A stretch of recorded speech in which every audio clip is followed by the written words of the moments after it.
Hoje nós vamos trazer algumas dicas para vocês de como viajar, fazer aventuras. Porque o que a gente mais escuta na estrada é: e se eu tivesse condições de ter um motorhome, se eu tivesse condições de ter um carro que eu pudesse fazer as viagens. E muitas vezes a pessoa não sabe que com bem pouco dá para já fazer aventura. Então fica no vídeo.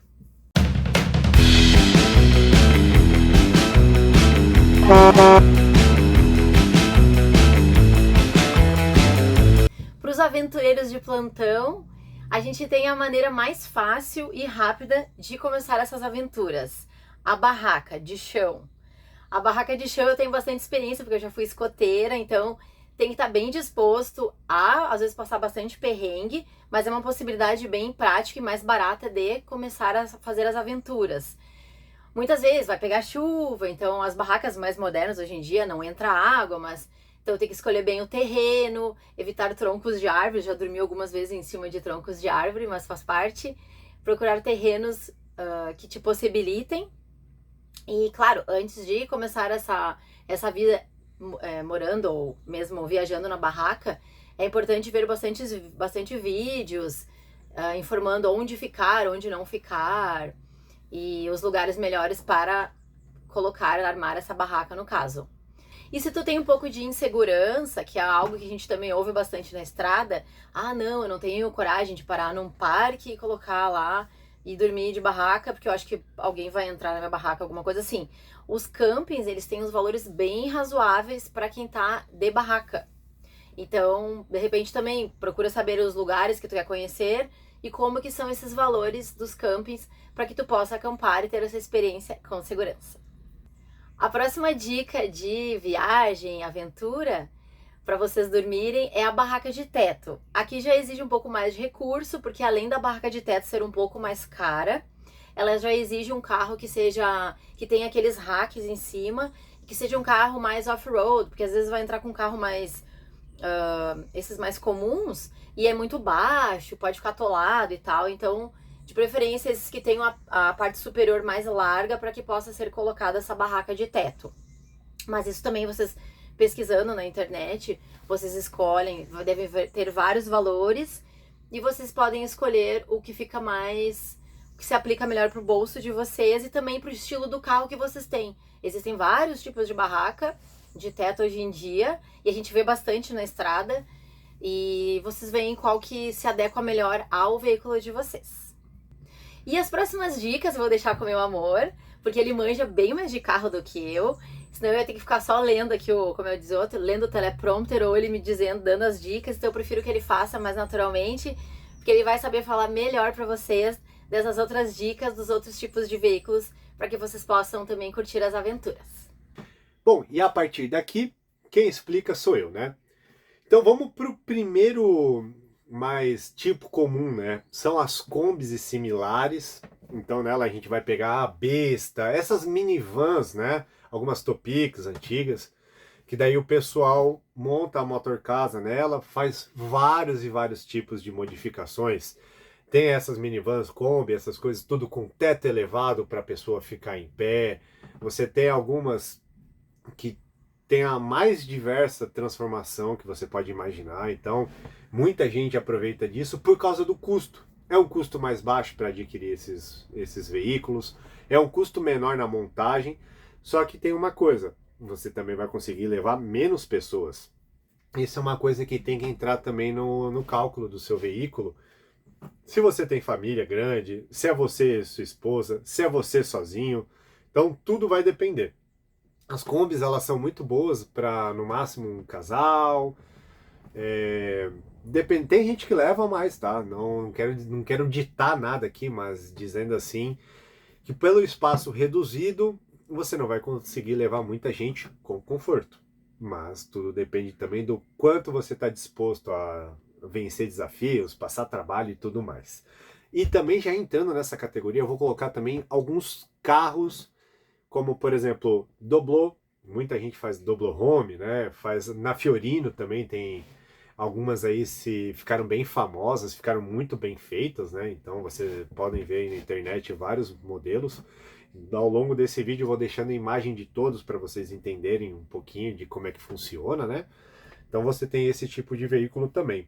E seja qual forma você escolheu para sair para a estrada, se você precisa de internet em qualquer lugar, ó, conheça Starlink e link aqui embaixo para você ter o seu primeiro mês grátis. Se inscreve lá para você poder soltar seus vídeos, usar para o seu trabalho, ou então para conversar com as pessoas que você ama. Internet em qualquer lugar do mundo. O próximo é um que você já não vê com tanta facilidade assim, mas foi muito famoso já no passado, que é o trailer.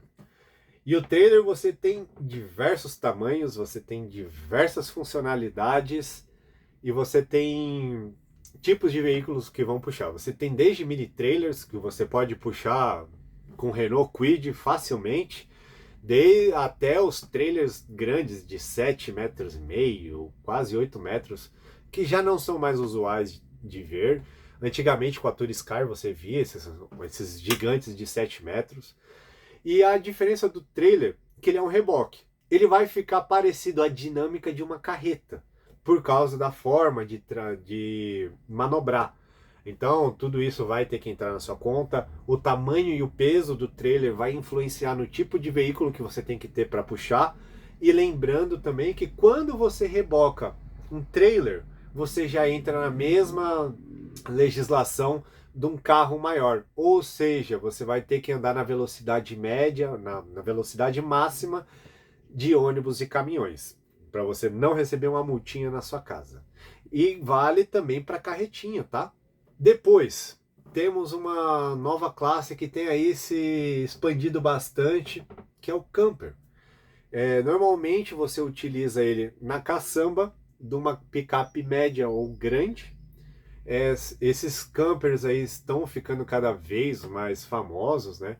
A maior parte é feita em picapes médias, né? Como o Toyota Hilux, L200, a Amarok ou até a da Ford Ranger, né? Você tem bastante uso nesses tipos de picapes. São picapes aí com potência, ela aguenta levar ali um peso legal também na sua caçamba, então aí dependendo do tipo de montagem você pode fazer maior, menor. Muitas pessoas têm usado a cabine dupla, mas na minha visão, tá, gente? O melhor é ter o cabine simples, porque você tem um maior espaço ali para aproveitar um pouco melhor o espaço interno. E também é aquela coisa, né? Dá para acomodar até 4 pessoas normalmente dormindo, mas não é com muito espaço e você tem uma limitação na questão da água. Você não vai ter muita água limpa e nem muita água para descarte. Então já tem que ser bem pensadinho. Normalmente o tipo de banheiro também é o porta-pote ou cassete, porque não, é difícil de fazer um compartimento de água negra nesse tipo de veículo, né? Então tem esse tipo de variável. No sexto tipo de veículo que a gente elencou aqui, tem a van, que a maior parte das pessoas tem feito, assim, eu acho que a maior parte dos motorhomes que a gente vê, assim, se colocar em quantidades, vão ser vans. Primeiro pela facilidade de transformação, você pega vans que eram de passageiros, você pega van que era cargo. Se a van era cargo, você só corta ali a traseira, você tem acesso à cabine, é muito fácil, você tem a facilidade de usar como casa. Para dirigir van é muito mais tranquila, a maior parte delas se assemelha em muito com a dirigibilidade de um carro, isso é bacana. A questão da van, você já tem um pouquinho mais de espaço, você pode ter o slide ou não, então você já consegue acomodar pelo menos ali de 4 a 5 pessoas. Para dormir, até 4 normalmente, se você tiver uma dinette bem larga, então você vai conseguir fazer um espacinho bacana. Sendo que as maiores vans vão chegar ali até os seus 7,30 metros, 7,5 metros. E as menores ali a partir dos seus 5 metros e alguma coisinha, que são as mais curtinhas, né? Então tudo depende do seu uso, da quantidade de pessoas. E claro, quanto maior a van, você consegue ali ter um pouquinho mais de conforto, ter um pouquinho mais de capacidade de água, às vezes o bagageiro atrás você consegue colocar uma máquina de lavar, dependendo consegue colocar também a questão do gerador, né? Porque nem as placas solares em cima você não tem tanto espaço, que é uma também das características do que a van ela é meio abaulada assim. Então aqui é mais estreito, embaixo é mais largo. Até para fazer os móveis você tem que colocar isso na equação, que é muito diferente de você ter um baú quadrado. Então essa é um tipo, mas o pessoal gosta bastante por causa da dirigibilidade fácil, então você vê bastante van por aí. E depois da van, um outro veículo também utilizado aí bastante para motorhome é o micro-ônibus. E o micro-ônibus você tem uma diversidade muito grande, né? Você tem desde do nosso Volare A5, que eu brinco que ele é bem pequenininho, ele não tem nem 6 metros, tem 5 metros e alguma coisinha. E viram várias casinhas muito bacanas, até micro-ônibus aí de quase 9, 10 metros, que você vê alguns aí muito compridos nas cidades, né? E o pessoal também usa para fazer, a gente brinca, né? Quase um micrão, né? Então você tem várias possibilidades. A diferença do micro-ônibus, que normalmente o pessoal que tem família já leva, já fica bacana, porque você consegue fazer às vezes uma dinette grande, o quarto lá no fundo para o casal, e também você tem alguns também que tem as beliches. Então de um lado tem alguns que tem os dois lados beliche, ainda tem banheiro, e tem outros que tem um lado beliche, outro lado banheiro, então vai dependendo. O micro-ônibus, na sua maioria, também tem essa questão de ser mais fechado em cima, só que ele é mais largo. Então você consegue trabalhar bastante, você tem um espaço maior, às vezes até alguns micro-ônibus têm algumas tulhas, o que ajuda bastante para guardar mais coisas, né? Ainda mais se você vai viajar com família e tudo mais, isso é um bom ponto a se pensar, né? O tamanho também do micro. E querendo ou não, alguns têm slide, ajuda bastante nesse quesito de espaço interno, porque também vai ter dia de chuva e se você não viu o nosso vídeo do dia de chuva, dá uma olhada que você vai ver como é que é ficar trancado quase 24 horas dentro do motorhome. O oitavo item, ele não é muito comum aqui no Brasil, mas ele é bem comum lá nos Estados Unidos, que é o quinta roda. Ele é um reboque, normalmente bem grande, ele passa fácil aí dos 8, alguns com até 13 metros de comprimento, são verdadeiras mansões puxadas, só que a diferença é que ele é bem mais pesado e você já puxa ele quase igual um cavalinho mecânico, né? Você tem que ter aquele sistema de acoplamento lá, igual de uma carreta, e aí você já precisa já de veículos maiores para fazer esse transporte. Normalmente uma Dodge Ram, as caminhonetes grandes que tem lá, uma Silverado da vida V8, tudo. Você já precisa de um veículo com bastante potência para puxar um carro desses, um reboque desses, né? E que quando aberto, a maioria deles tem slides, tudo, ficam com mais de 40 metros quadrados. É uma coisa linda. Então, se você tem algum lugar para parar, às vezes um sítio de algum amigo, alguma coisa, um campo aberto, bem bacana. É um espetáculo, você ainda tem o carro, às vezes, para se locomover na cidade, o que é muito bacana, para fazer compras e tudo mais, às vezes fazer passeios. É uma pegada bem diferente, pouquíssimos aqui no Brasil, não é muito comum, mas se para o seu estilo cabe e você precisa de bastante espaço, às vezes tem uma família grande, vale a pena pensar nele. Agora o nono item, e esse para mim e para Juliana, creio que seja o nosso preferido, é o chassi cabine. A gente viu muito, muito, muito, e desde sempre a gente queria aquela alcova, que é aquela cama superior. Então foi onde a gente bateu bastante na tecla que a gente queria um chassi cabine, a gente queria um chassi cabine. E o chassi cabine normalmente ele tem ali até 6 lugares ocupantes. Então normalmente o pessoal faz 2 na dinette, 2 ali na frente. Pode ter ou não interligação com a cabine, o que ajuda muito, tá, gente? Vocês podem achar que não, mas essa interligação com a cabine numa emergência, pô, você fecha tudo aqui, você nem sai do carro, já sai com ele. Ou se você está num dia de chuva também, você quer se locomover, você não precisa sair da casa para entrar no veículo, isso ajuda bastante. É uma diferença também para outros tipos de equipamentos de estrada. E você tem muita modificação com chassi cabine, você tem os conhecidos como overlanders, que você pode ver que tem aquelas rodas gigantes, que tem às vezes os pivotantes, né, para trabalhar diferente, é muito bacana. E você tem também a questão dos que basculam, os que não basculam, então tudo isso tem que ser visto também na hora de fazer a estrutura do seu motorhome. Vocês têm os mais curtos, de 6 metros e pouco, são os Sprinter, 7 metros e pouquinho. até os mais longos, normalmente de chassi cabines menores, 8,5 metros, por aí, que já são grandes, até os grandes, por exemplo, feitos em caminhões, que chegam a ter 10, 11 metros, ficam bem grandes, ficam lindos, que tem os cavaleiras também, né? Show de bola.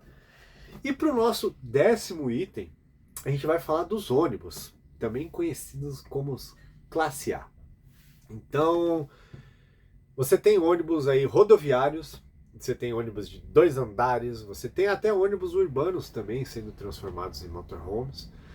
E no ônibus as possibilidades são infinitas, né? Como eu disse, nos ônibus de 2 andares, o negócio fica muito grande, fica muito espaçoso, muito bacana para quem tem uma família numerosa, que precisa de espaço, que vai estar vivendo na estrada. Ele é muito bacana. Até os ônibus rodoviários também, ainda mais quando com slide, fica gigantesco, também fica quase do tamanho de um apartamento, né? É um apartamento sobre rodas, muitas vezes de luxo. O que vai mudar é que, claro, a mecânica é mais cara, você vai ter um custo maior de diesel, você vai ter um custo maior para adquirir também o ônibus, né? Então você vai ter vários tipos de coisa. A montagem normalmente nesse tipo de veículo fica mais caro, mas você também tem uma possibilidade muito maior de bateria, você tem uma possibilidade muito maior de água, espaço nem se fala, né? Você consegue carregar até mais pessoas, pode acomodar aí às vezes até dormindo 6, 8 pessoas tranquilamente, dependendo do tipo de projeto. E fica um espetáculo sobre rodas, só que para entrar em cidades menores fica um pouco mais complicado. Você não é todo lugar que vai aceitar você entrar. Por exemplo, tem campings que já não aceitam chassi cabine, imagina ônibus. Então, nesse tipo de veículo, e até o chassi cabine incluso agora, é sempre bom ter uma moto, pelo menos umas bicicletas, o pessoal às vezes até dos ônibus guincha um carro também, porque às vezes está com uma família, então para poder ir e voltar mais rápido de alguns lugares, alguns passeios, tem esse tipo de vantagem. E também tem o pessoal que gosta do rodeio, que usa uma parte do ônibus para levar os cavalos, o que é muito bacana. Você vê lá, tem todo um espaço bem legal para levar o cavalo, ele fica bem confortável, a maioria deles até mais confortável que muita gente, com ar-condicionado, água, tudo legal, né? O alimento ali à vontade. Então você tem todo esse tipo de veículo. E você? Qual que você acha que encaixa com o seu uso, com a sua vontade de sair para a estrada? Me deixa aí no comentário. Agradeço a todos vocês que ficaram até aqui. Muito obrigado e até a próxima.